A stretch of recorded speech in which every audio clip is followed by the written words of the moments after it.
आज हम बात कर रहे हैं फंक्शन की कॉम्प्लेक्स एनालिसिस में।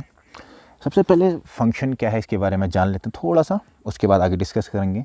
Late A and B are two non empty set, non empty set या non empty subset of complex field C, then f is a function from A to B,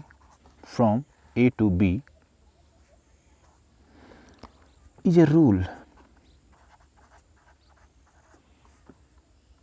f which is a rule which assign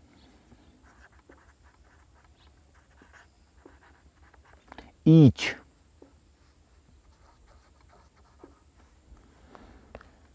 z0 equals to x0 plus iota y0 belongs to domain A, a unique element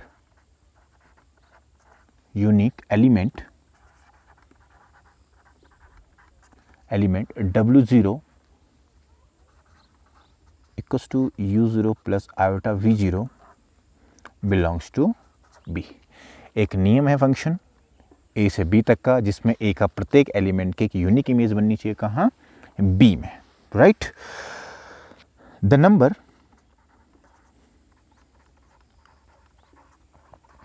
W0 is called the value of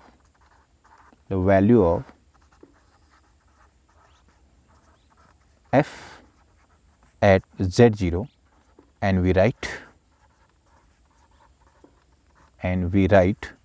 W0 is equals to fz0। ठीक है। और थोड़ा सा इसको geometry के लिए हम देखें तो ये x एक्सिस, ये y एक्सिस, ये ओरिजिन, और ये डब्ल्यू प्लेन यू वी, और ये डब्ल्यू प्लेन है और ये z प्लेन है।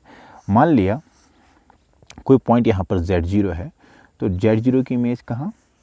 इधर। इस पॉइंट को मैंने क्या मान लिया? W0। ठीक है। और ये क्या है आपका? W बराबर fz आपका कोई फंक्शन है। ठीक। तो अब लिखेंगे कैसे? W इक्वल्स टू, बहुत ध्यान से देखिएगा, अगर फंक्शन आप स्टार्टिंग से समझेंगे तो बिल्कुल बाद में कोई भी समस्या आपको नहीं आने वाली है, बिल्कुल नहीं आएगी। लेकिन आप अच्छे से चीज़ों को देखें। ठीक।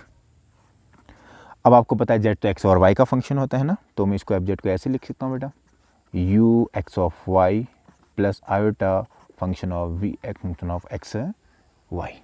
ठीक है। और अगर पोलर फॉर्म में चेंज करना चाहें इसको, तो हम इसको ऐसे लिख सकते हैं, r e की power iota theta is equals to u r comma theta function of r comma theta, और ये भी किसका फंक्शन बन जाएगा? r कोमा थीटा का फंक्शन बन जाएगा। ठीक है ना। चलिए आगे बढ़ते हैं। We know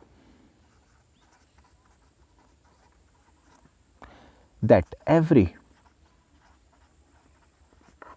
complex number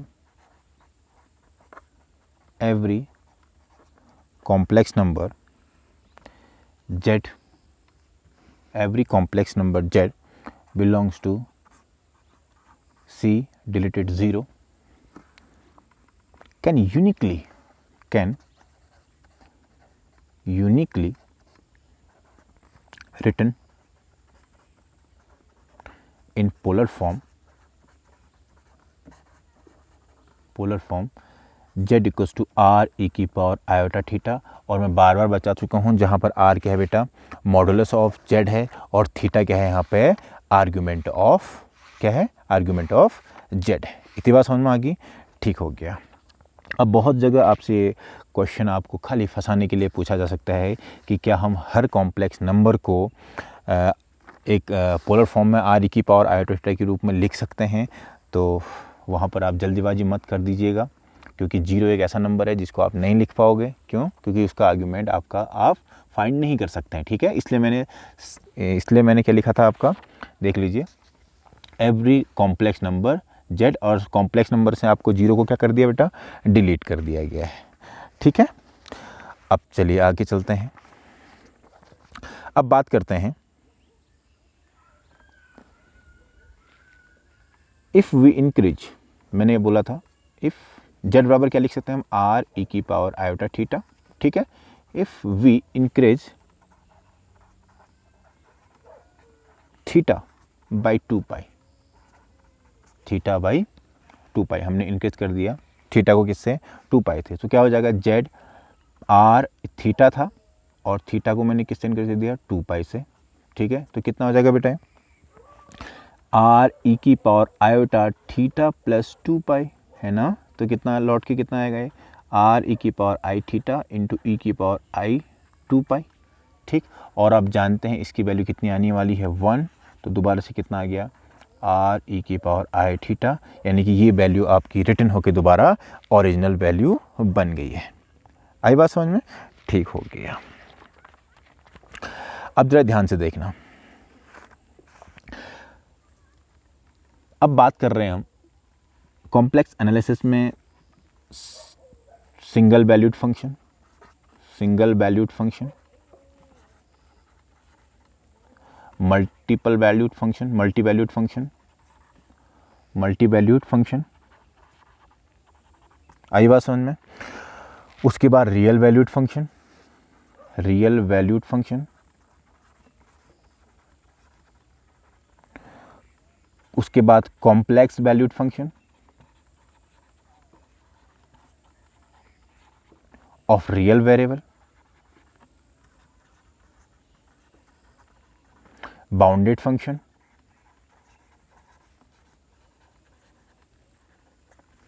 ठीक है, बाउंडेड फंक्शन, और उसके बाद आप हो सकता है कॉन्वेक्स सेट, इसकी आवश्यकता पड़े, सिमेट्रिक डोमेन, कॉन्वेक्स सेट के बाद क्या, symmetric domain,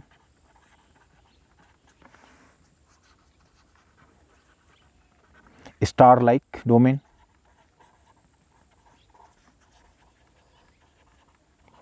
star like domain, आई बात समझ में, इन सब की आवश्यकता पड़ने वाली है। तो अभी आप फंक्शन के बारे में थोड़ा सा पढ़ लीजिए और उसके बाद हम क्या करेंगे, आपका इन सब चीज़ों के बारे में डिस्कस करने वाले हैं। आई बात समझ में। तो सबसे पहले बात आती है कि सिंगल वैल्यूड फंक्शन क्या होता है, क्योंकि सिंगल वैल्यूड फंक्शन और मल्टी वैल्यूड फंक्शन इन दोनों को जानना अति आवश्यक है।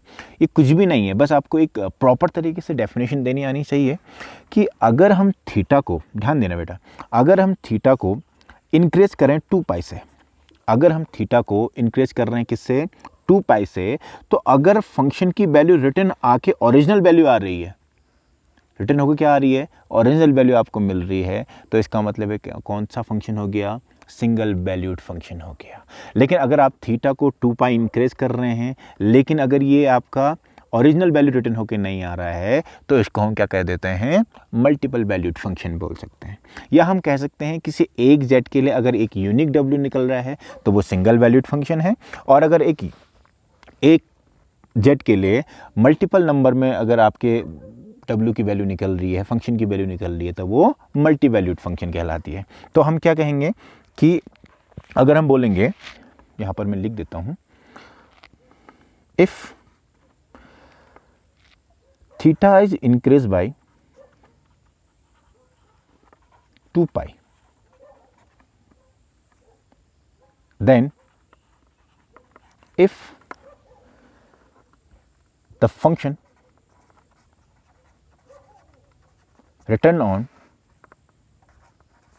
returning on original value,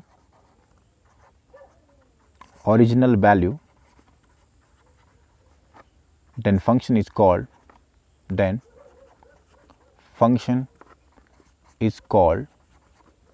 single valued function,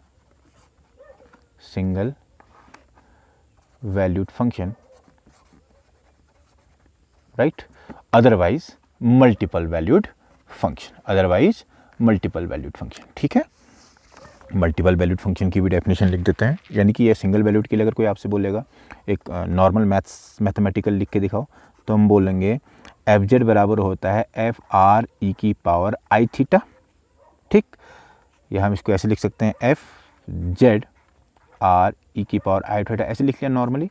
तो ये लौट के आना चाहिए अगर हम क्या करें, आर थीटा की जगह क्या लिख लें, थीटा प्लस 2 पाई। यहाँ पर ना सॉरी, ये आर जेड किसका फंक्शन है, आर कॉमा थीटा का। ये लौट के अगर वही ओरिजिनल वैल्यू दे रहा है तो एफ जेड क्या कहलाएगा आपका, F Z is single valued function, single valued function.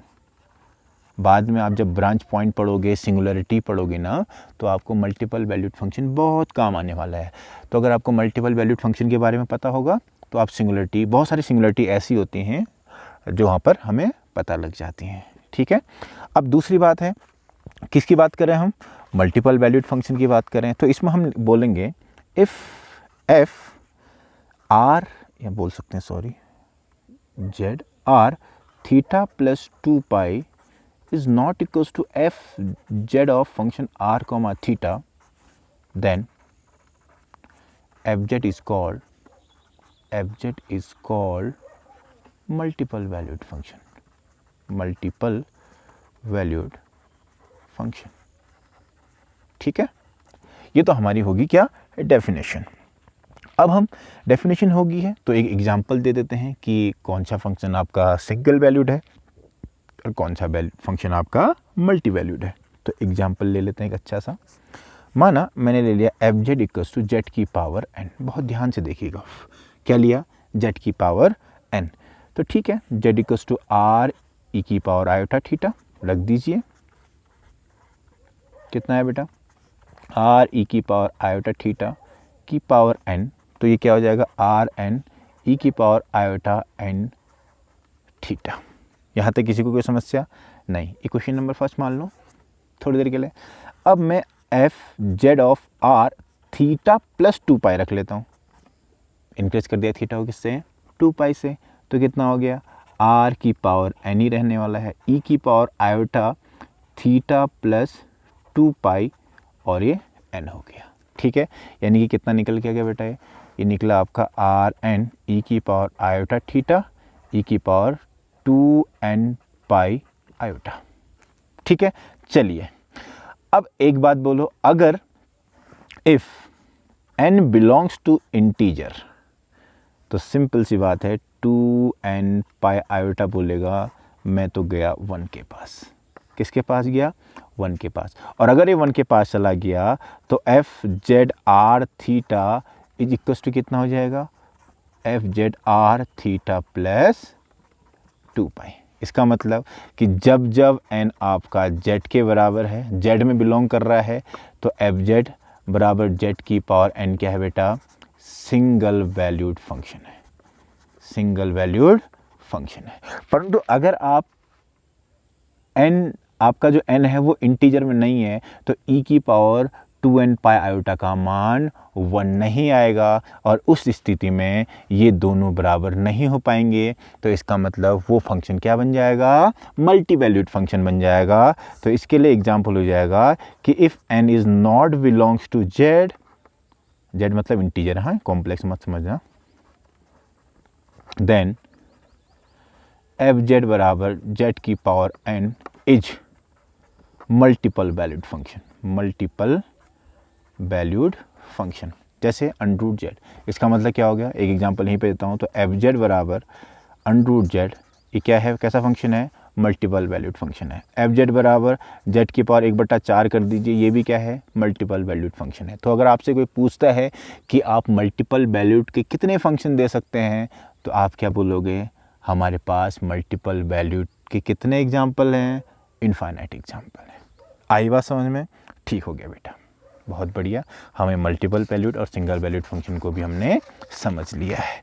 अब हम बात करते हैं रियल वैल्यूड फंक्शन की। किसकी बात कर रहे हैं, रियल वैल्यूड फंक्शन। इसके बाद के जो लेक्चर होंगे, 2-4 थ्योरम्स होंगे, वो काफ़ी इंपॉर्टेंट है, उनको तो आप बिल्कुल मत छोड़िएगा। ठीक है, ये क्या है बेटा, रियल वैल्यूड फंक्शन।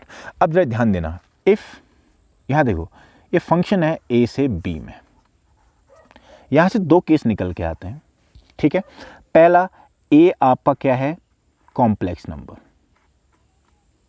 a आपका कहाँ बिलोंग कर रहा है, पूरा कॉम्प्लेक्स नंबर में। ठीक हो गया, ए कॉम्प्लेक्स हो गया, ए इज कॉम्प्लेक्स,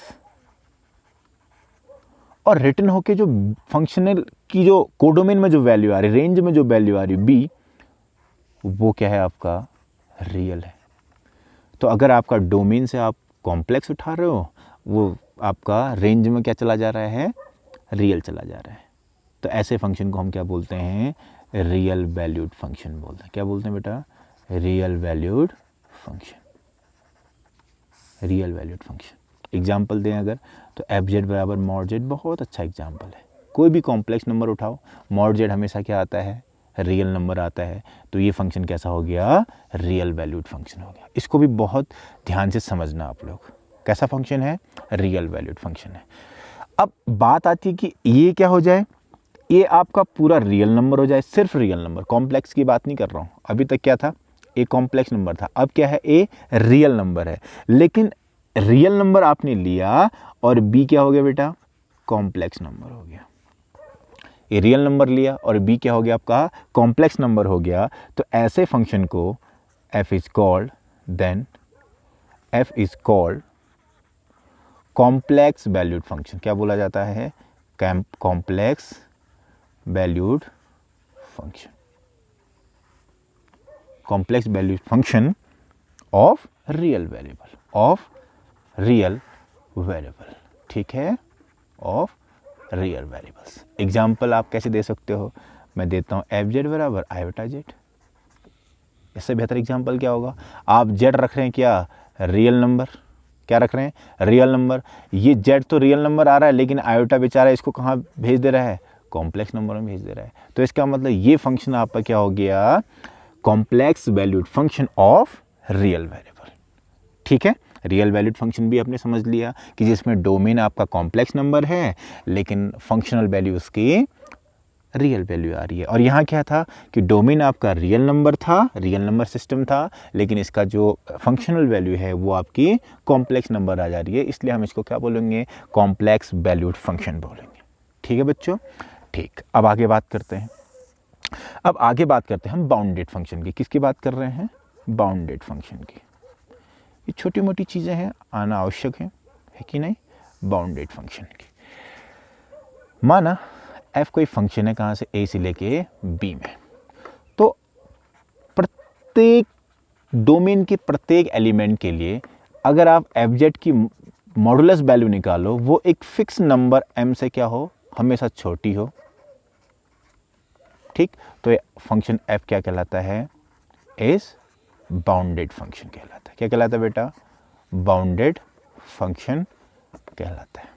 ठीक है, हाँ है ना। तो एग्जाम्पल, कांस्टेंट फंक्शन क्या है, बाउंडेड फंक्शन है। कांस्टेंट फंक्शन क्या है,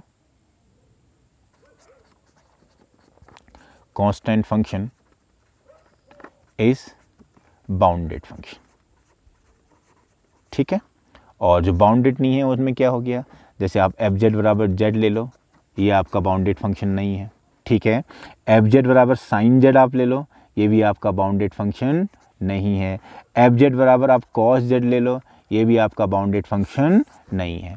ये रियल नंबर सिस्टम में ये फंक्शन बाउंडेड होते हैं, कॉस एक्स और साइन एक्स, लेकिन कॉम्प्लेक्स में ये फंक्शन बाउंडेड नहीं होते हैं। ये धीरे धीरे आपको तब समझ में आएगा जब आप एनालिटिक फंक्शन पढ़ोगे, क्योंकि साइन जेड और कॉस जेड आपके बाउंडेड फंक्शन नहीं होते हैं। इतनी बात समझ में आई, ठीक हो गया। अब एक नोट देख लीजिए जो कि काफ़ी काम आएगा आपके। ठीक, एफ जेड को हमने लिखा W, और W को हमने लिखा U प्लस आयोटा V। हम जानते हैं U किसका फंक्शन है बेटा, X और Y का, और V किसका फंक्शन है, X और Y का। ठीक है, अब अगर मैं एफ जेड बार करूं तो क्या हो जाएगा, U X Y और minus iota function of X Y। ठीक है, लेकिन अगर मैं एफ जेड बार करूं तब क्या फ़र्क पड़ने वाला है, तब ये U, क्योंकि जेड बार में X माइनस आयोटा Y आएगा, तो ये X और माइनस Y का फंक्शन, और ये प्लस ऐसे ही रहा आई वी X और माइनस Y का फंक्शन। आई बात समझ में, ये दोनों भी काफ़ी इंपॉर्टेंट हैं, ये भी आपको चीज़ों को ध्यान में रखना होगा। ठीक है, अब एक नोट कि क्या यहाँ पर लिखते हैं F Z bar and F Z both are different function, both are different function, different function. Constant function हो गया तब तो ठीक ही है, लेकिन अगर हम इन जनरल बोलें तो इन जनरल ये दोनों क्या है आपके अलग अलग फंक्शन है। एग्जाम्पल भी ले लो आप, एग्जाम्पल भी मैं आपको लगे हाथ में देता हूँ। एफ जेड बराबर आप ले लीजिए 1 माइनस आयोटा जेड। आप देखेंगे एफ जेड बार करोगे तो 1 माइनस आयोटा जेड बार हो जाएगा पूरा, और एफ जेड बार अगर करोगे तो 1 माइनस आयोटा इंटू ये जेड बार आ जाएगा, ठीक है। और दोनों आप देखोगे दोनों क्या है, अनइक्वल है। तो इसका मतलब इस एग्जाम्पल से पता लग गया कि ये दोनों फंक्शन क्या है आपके डिफरेंट है, ठीक है बेटा। अब कुछ इंपॉर्टेंट डेफिनेशन। पहले सिमेट्रिक डोमेन क्या होता है, छोटी छोटी चीज़ें हैं जो आपको आनी चाहिए, कहीं पे पूछी जा सकती हैं। सिमेट्रिक डोमेन क्या होता है, ठीक है। सिमेट्रिक डोमेन, मान लिया डी आपका कोई डोमेन है जहाँ पर फंक्शन डिफाइन है। डी क्या है आपका, डोमेन है जहाँ पर फंक्शन डिफाइन है, और ये डी जो है सिमेट्रिक डोमेन तब कहलाता है, D is called symmetric domain with respect to the with respect to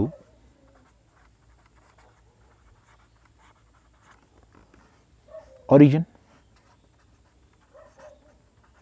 If for every z belongs to D, then point minus z is also belongs to D। तो symmetric domain क्या कहलाता है, अगर z उसके भीतर का point है तो माइनस z भी उसके भीतर का पॉइंट होना चाहिए, ठीक है बेटा। ये हो गया आपका सिमेट्रिक डोमेन। अगली बात करते हैं हम star like. Star like, star like. अब स्टार लाइक के लिए बहुत ध्यान देना, ठीक है। स्टार लाइक अच्छे से देख लो। ये domain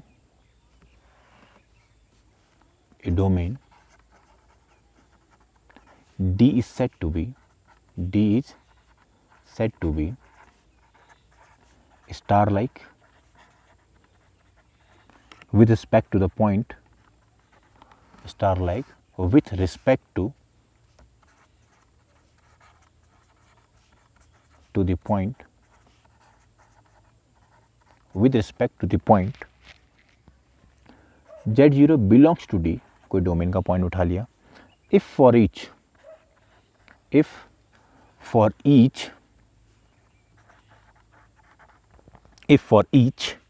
z belongs to D, if for each z belongs to D, the line segment, बहुत ध्यान से एकदम, the line segment z0 z from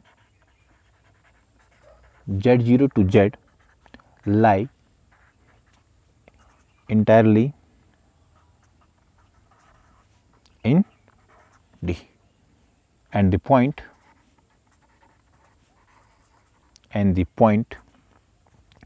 z0 is called star center of D, star centre of D, ठीक है।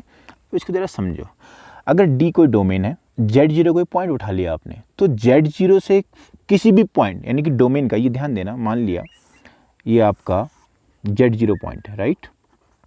इसका कोई भी point उठा लो, कोई भी, ये z उठाया आपने, ये z उठा लिया आपने, ये z उठा लिया आपने, ये z उठा लिया, तो इन दोनों को मिलाने वाली जो लाइन सेगमेंट है भैया, वो पूरा का पूरा इस डोमेन के भीतर ही लाई करनी चाहिए।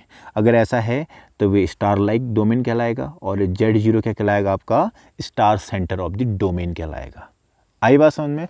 अब ऐसा ही थोड़ा थोड़ा आपको फील होगा कि कॉन्वेक्स सेट क्या होता है। आई बात समझ में, कॉन्वेक्स सेट क्या होता है। अब बात करते हैं हम कॉन्वेक्स सेट की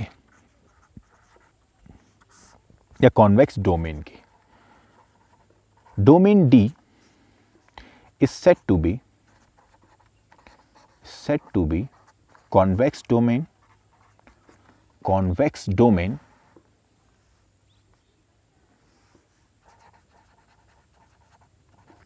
if each pair of point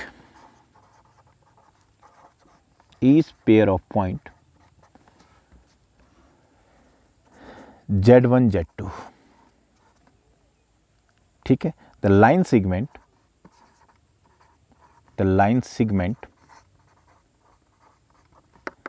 from Z1 to Z2 lie completely in D। अगर ऐसा है तो ये सेट कॉन्वेक्स कहलाएगा, और अगर ऐसा नहीं है तो सेट कॉन्वेक्स नहीं कहलाएगा। इसका मतलब है किसी भी डोमेन का आप कोई भी 2 पॉइंट उठा लीजिए, उन 2 पॉइंट को मिलाने के लिए जो भी लाइन सेगमेंट आप उपयोग कर रहे हैं वो लाइन सेगमेंट इसी सेट के अंदर आनी चाहिए। अगर आ रहा है तो वो सेट कॉन्वेक्स होगा, और अगर नहीं आया तो उसको कॉन्वेक्स कहने का कोई हक नहीं है। आई बात समझ में? कुछ एग्जाम्पल कर लें। अगर छोटा सा मान लिया मैंने एक सेट ले लिया S1 और Z belongs to C, modulus of Z less than 1 union modulus of Z greater than 5, ये ले लिया। ध्यान से देखना, ठीक है।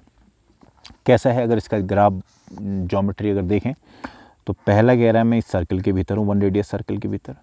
दूसरा कह रहा है मैं 5 रेडियस से सर्कल का बाहर का पोर्शन हूँ। बहुत बढ़िया भैया, हमें क्या करना, जाओ बाहर ही जाओ, ठीक है। अब ये सेट कॉन्वेक्स है या नहीं इसको आपने देखना है, ठीक है। देखिए अगर इसके किसी पॉइंट को इसके किसी पॉइंट से मिलाऊं तो एक लाइन सेगमेंट आपको अवश्य मिल जाएगी, ठीक है। तो ये क्या है, ये अपने आप में कॉन्वेक्स है। ये सेट बाहर वाला इसको इसके यहाँ से मिलाया तो ये तो मिल जा रहा है, लेकिन इसका एक पॉइंट और इसका एक पॉइंट इधर है, और इसको एक लाइन सेगमेंट से मिलाओगे तो ये वाले पोर्शन यहाँ से यहाँ तक का तो खुश रहेगा, यहाँ से यहाँ तक खुश रहेगा कि मैं इसी सेट के अंदर हूँ, लेकिन ये कह देगा यहाँ से लेके यहाँ तक का कि हम तो बाहर हैं। आई बात समझ में? और जब बाहर हैं तो ये सेट कॉन्वेक्स नहीं है। अब वो स्टार लाइक डोमेन, ये स्टार लाइक डोमेन है और ये स्टार लाइक डोमेन बाहर वाला नहीं है। क्यों? क्योंकि स्टार लाइक डोमेन में भी एक पॉइंट ये उठा लिया, एक पॉइंट ये उठा लिया, और इन दोनों को मिलाया तो ये जो ये वाला पोर्शन है ये इस डोमेन से बाहर जा रहा है, तो ये सेट आपका कॉन्वेक्स नहीं है। और अगर ऐसे दूसरा एग्जाम्पल उठा लो मैं S2, दूसरा एग्जाम्पल उठाता हूँ Z belongs to C such that real part of Z is greater than 0, यही उठा लिया मैंने। अब इसमें देख लो जरा ध्यान से, real part of Z greater than 0 देख लो, है ना, ये पोर्शन आ गया और ये आ रहा है, तो इसका मतलब आप इसे किसी भी पॉइंट 2 पॉइंट को मिलाओ आपस में किसी लाइन से, और वो लाइन कंप्लीटली इसी डोमेन के भीतर लाई करेगी। किसी भी 2 पॉइंट को मिला लो, किसी भी 2 पॉइंट को कहाँ लाई करेगी, इसी डोमेन के अंदर लाई कर रही है। तो अगर इस डोमेन के अंदर लाई कर रही है तो S2 आपका कैसा सेट हो गया, कॉन्वेक्स सेट हो गया। ठीक है, आज हम इतना ही करेंगे, लेकिन अब जो इसके बाद जो टॉपिक आने वाले हैं वो हद से ज़्यादा महत्वपूर्ण हैं, क्योंकि अब हम जाने वाले हैं कंटिन्यूटी, डिफरेंशिएबिलिटी और उसके बाद कॉम्प्लेक्स की चाबी एनालिटिक फंक्शन की तरफ को। ठीक है, अब आप इतना अच्छे से पढ़ लीजिए।